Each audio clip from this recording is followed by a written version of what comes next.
so much for being here. One of the reasons why we are gathered today is to talk about an incredible and an essential program that we have here in New York, the Consumer Directed Patient Assistance Program. Now, we all are familiar with the current status of this program, that it is in the process of being managed by a single fiscal intermediary. And for community members who may not know why this is important, my question to you is simply this. If you or you have a loved one that's in need of home care, this program has been around for quite some time that allows yourself or a loved one to maintain independence while receiving important care in their home. And that is whether it's assistance with daily needs, most certainly bathing, other things of that nature, overall care, making sure that you get to your important appointments to continue to have a good quality of life. And so this program has over 300,000 enrollees in it, and we are at a critical point because there are a lot of challenges still with getting folks enrolled into PPL, which is the single fiscal intermediary. I will say, as a member of our Senate Health Care Committee and Mental Health Committee, and just as a concerned resident, and as someone who has family members that are home care providers and have loved ones who have to utilize home care, it is imperative that we as a state have more accountability and transparency for not only the consumers that rely upon this important program, but for the workers. These are individuals who have dedicated their time, who often receive minimum wage, but go beyond the maximum to ensure good quality care for those that they are providing care for. And so as a state, in the legislature, we have continued to raise concerns about how this program is being rolled out.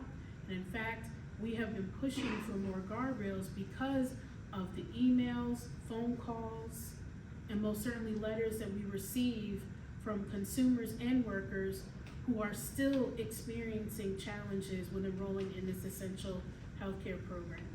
Now, there has been an extension granted to allow for more enrollment, and our region was one of the first regions to be a part of the opening of the enrollment. And still, today, we are still seeing major gaps with individuals being able to enroll into this program. And so I don't want to take away from all of my speakers that are here. They're going to share what they are seeing on the ground as providers. And I want to make it known that these are providers that are those folks who've been doing the work for more than 20 years and have an incredible track record of connecting patients with care.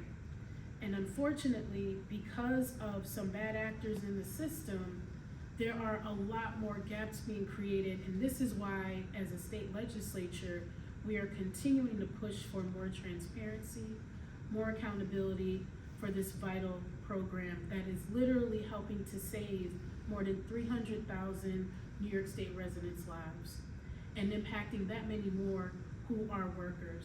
So, with that being said, I want to bring up my esteemed colleague, Assemblywoman Donna Lupardo.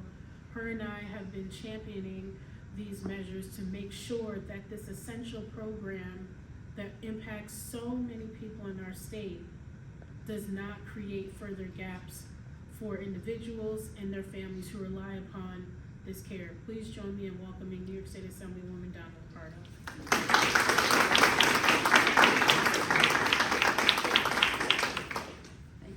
Senator, thank you, Senator, for leading on this issue.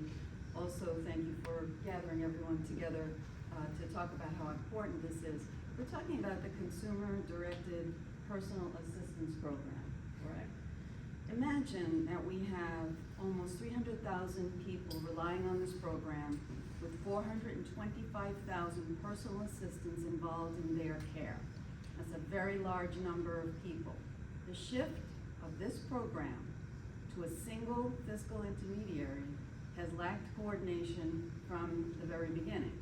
Because of the lack of coordination, the Senator mentioned lack of transparency, this has caused needless stress for care recipients and home care workers alike.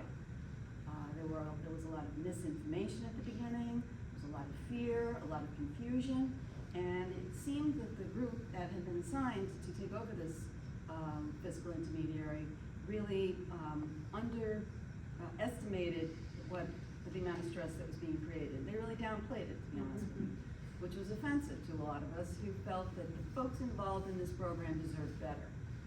This program is far too important to be put at risk with this type of rushed rollout. Given the sheer logistics of moving this many people into this fiscal program, to this fiscal intermediary approach, again, I mentioned how many people, it's imperative that more time be granted. We asked for more time. We asked for an actual extension. But instead, the health department offered a grace period, which has caused even more confusion, stress, and worry among everybody in the system. People receiving care, worried that the folks who are providing that care won't be paid for that month where the grace period is, even though they will get paid retroactively. No one has a retroactive landlord. No one has a retroactive food bill. These folks need a genuine extension. We're urging that the health department fully delay this transition in order to get things right. Things have gone wrong in so many ways, and there's an opportunity to pull back. Other places have done this and have taken far more time than the state of New York is doing. We understand there's savings to be had, but there's no point in having savings if people are leaving the system to get more expensive care elsewhere, or have just lost faith in the state's ability to provide them the dignity and care they deserve.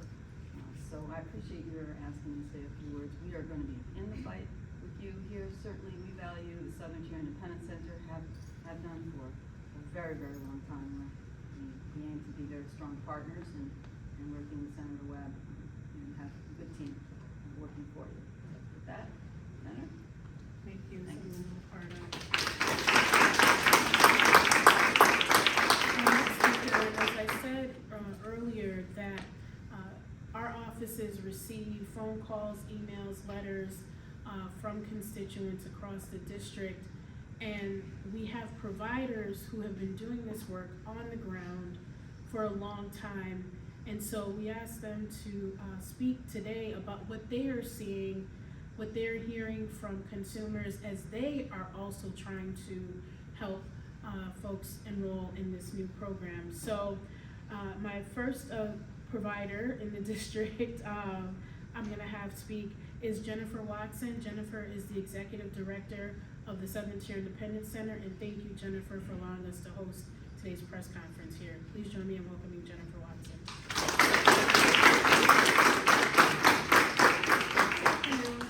First and foremost, I want to thank Senator Webb and Assemblymember Lepardo for joining us today as we confront this crisis in the Consumer-Directed Personal Assistance Program.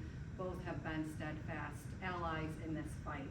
I'd also like to thank the many supporters here today for being here, for being advocates, the teams of people who have been working tirelessly, working overtime to get consumers in personal assistance enrolled into the new FI. So thank you. STIC has been a CDPA fiscal intermediary almost since the program started for over 25 years. The program was developed by the disability community for the disability community so that people can make decisions about the very personal care that they receive. And last year, what came out of the budget was a transition to a single FI set to take place on April 1st of this year, mandating that all existing FIs, including STIC, would go out of business on April 1st. Some of us are fortunate enough to continue as CDPAP facilitators under the single FI, but certainly not the outcome we had hoped for, given that we had created the program.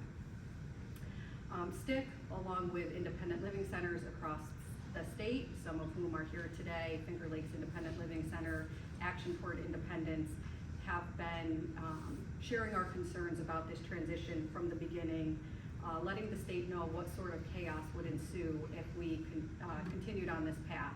And here we are today, one day before the deadline. And unfortunately, instead of getting a common sense extension, we got a grace period. And I'll tell you a little bit about that grace period. The grace period basically says if consumers and personal assistants can't register by April 1st, they have the ability to do so by April 30th without outright losing their services. So you might think at first that sounds good. It's not.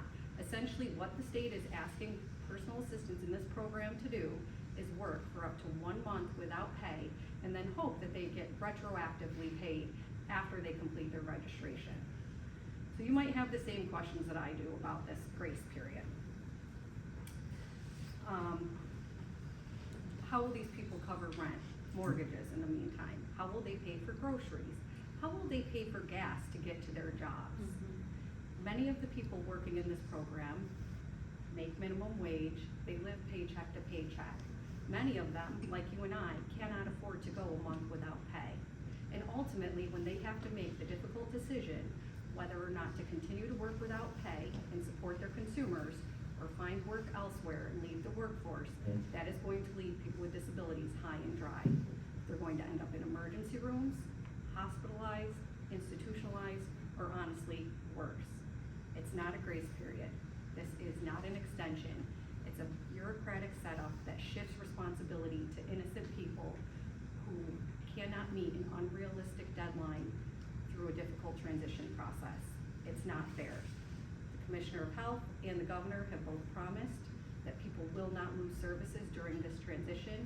But again, as we stand here on March 31st, 1 day away from the deadline, hundreds of thousands of New Yorkers are not registered, and they will not get paid tomorrow. And that is the reality that we're in. If even one person loses their services or loses access to a vital paycheck, that is not acceptable. We're calling for a real extension of the transition deadline, not a loophole that forces New York's lowest income workers to work without pay for up to a month in hopes of getting paid. Again, there's no guarantee that if they're not registered by April 30th, they'll be able to go back and get that pay. Will they forfeit a month's worth of pay? Will people with disabilities go without the care that they need for a month, not knowing whether their workers are going to be there at the end? It's not acceptable. We need immediate action. We need strong leadership from the Governor and Department of Health. Leadership that matches their promises, that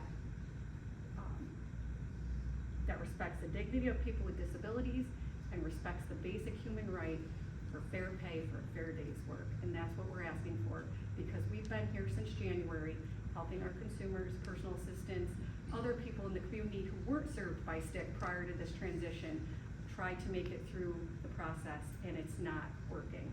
It is not working.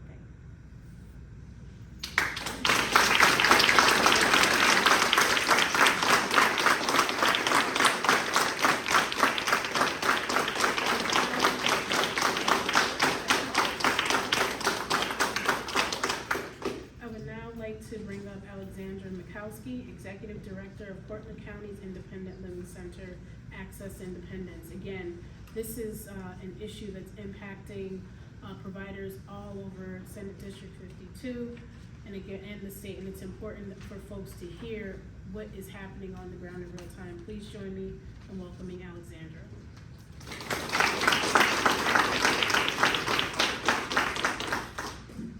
Hello everyone. So my name is Alexandra Mikowski. I'm a person with disabilities myself, and the Executive Director of Access to Independence, and we serve Cortland County.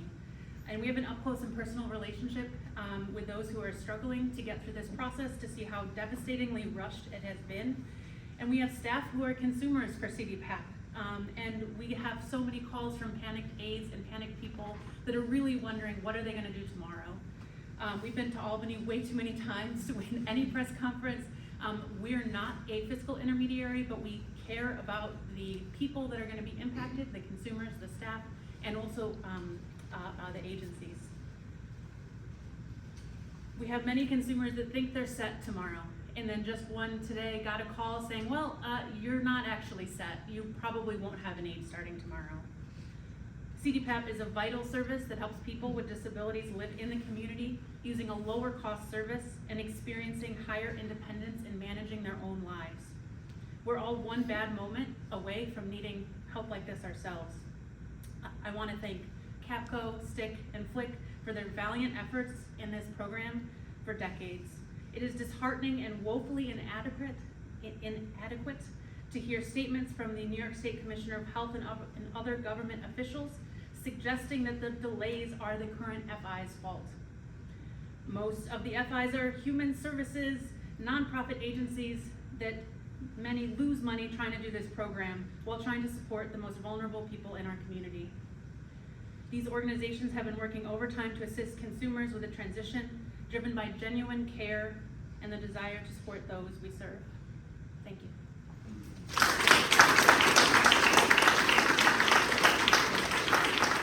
The next speaker that I'm going to bring up is Jan Lynch, the Executive Director for the Finger Lakes Independence Center. Please come up, Jan.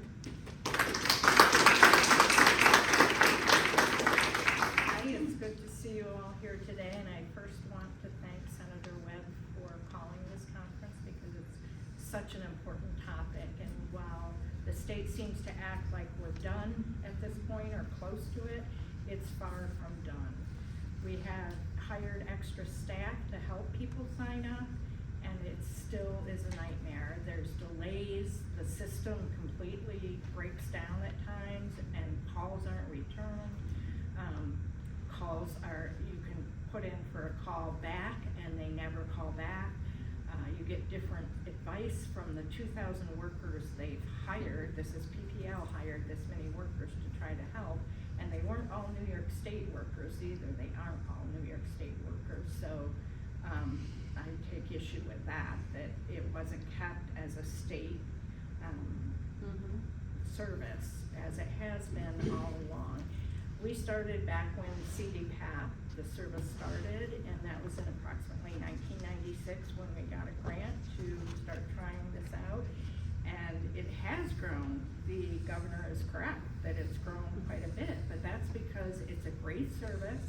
It serves many people. It also serves people as they acquire disabilities, as they age. So that's why it's growing and has grown. Yes, there are some that may not play by the rules as strictly as they should, but that would be up to the governor and her administration to sort that out, and the Department of Health. They're in charge. So why are they, talking about how there's all these things wrong with it? Well, it was your program to keep from going wrong. So I just find the whole thing so frustrating. But of course, it's the most frustrating for the people who are trying to sign up and are just having so much trouble. I've heard people say they feel like they're going to have health issues because of this, because it's been so stressful, and people who just want to give up and they don't know what to do. It's really just an awful process, and it's because PPL was not prepared for this many people. So I just hope that they think about giving a longer period of time for people to enroll, because it's so important, and it isn't fair what they're doing. And as everyone else has said, having aides that go without pay for a month, like who thought of that? That's not even legal that you can go that long without a paycheck. So I think it's time for the administration to look a little more closely at what they're suggesting and the problems they're creating, rather than trying to lay blame on everyone that's already working hard to make this work for people. So I thank you for your time, and I hope it gets better. Thank you.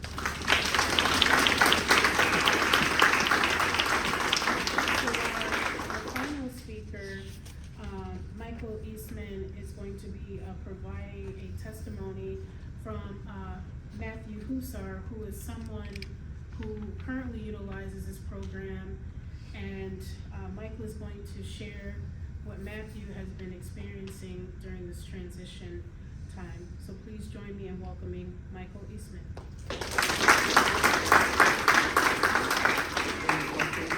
I'm a person with a disability, and I'm the independent, I am the independent living coordinator at Access to Independence. Matthew Husar was supposed to be here today. Unfortunately, he is not, because he is having issues with the CDPAP program and had to meet with his aides and make phone calls today. I will talk a little bit about him. He's been using these services for 25 years. Starting when he was 25, he began using the services, and it has made an impact along with other social services in his life. Matt was allowed to write a novel because of the services that he was able to have. And now I'm going to read an excerpt from what he wrote to the state. There will be hundreds, if not thousands, of people whose life-enhanced aid services will suffer disruption come the end of March. If there is not a program to rehabilitate those clients who fall through the cracks during the transition, it will be a failure of the state to adequately account for the diminished capacity of the population served by the CDPAP. Expecting seniors and/or disabled people to remain abreast of insurance paperwork, aid management, etc. in this transition is, frankly, a bit much. All the same, I can speak to the benefits of the CDPAP program to the lives of those, like me, who receive aid services. Please do all you can to ensure that this service remains available to the citizens of the state of New York. Thank you.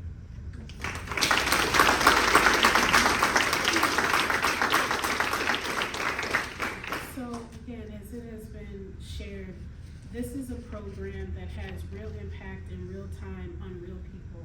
These are community members of ours who have disabilities, whether they are seniors, whether they're younger, and this program provides such essential care. And as it has been shared, we need more time for implementation, but we also need to make sure we are honoring the workers. And we know as we continue to negotiate the budget, one of the many things we're always advocating for is our health and human service workers, because they provide such important care and are often the ones that are the most underpaid. And as a state, we have to do better. And so with programs like this that are providing access to care so that people can honestly have a better quality of life, this is something that has to be corrected with more time, more accountability, and most certainly more transparency, because as has been shared, even when you call the number to get assistance, there's still a lot of challenges.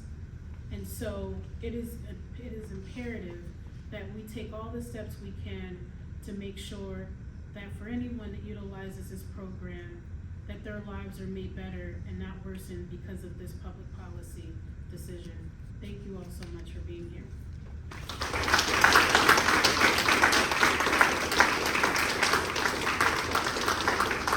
So we will take a couple of questions on if there's any clarification that's needed. So I was here in February to interview Jen about this very issue, and it seemed like all indicators at that time was that we were going to be in this very position that we find ourselves in today. So what is it, from your understanding, obviously you're not the governor and neither of you work for the health department, but what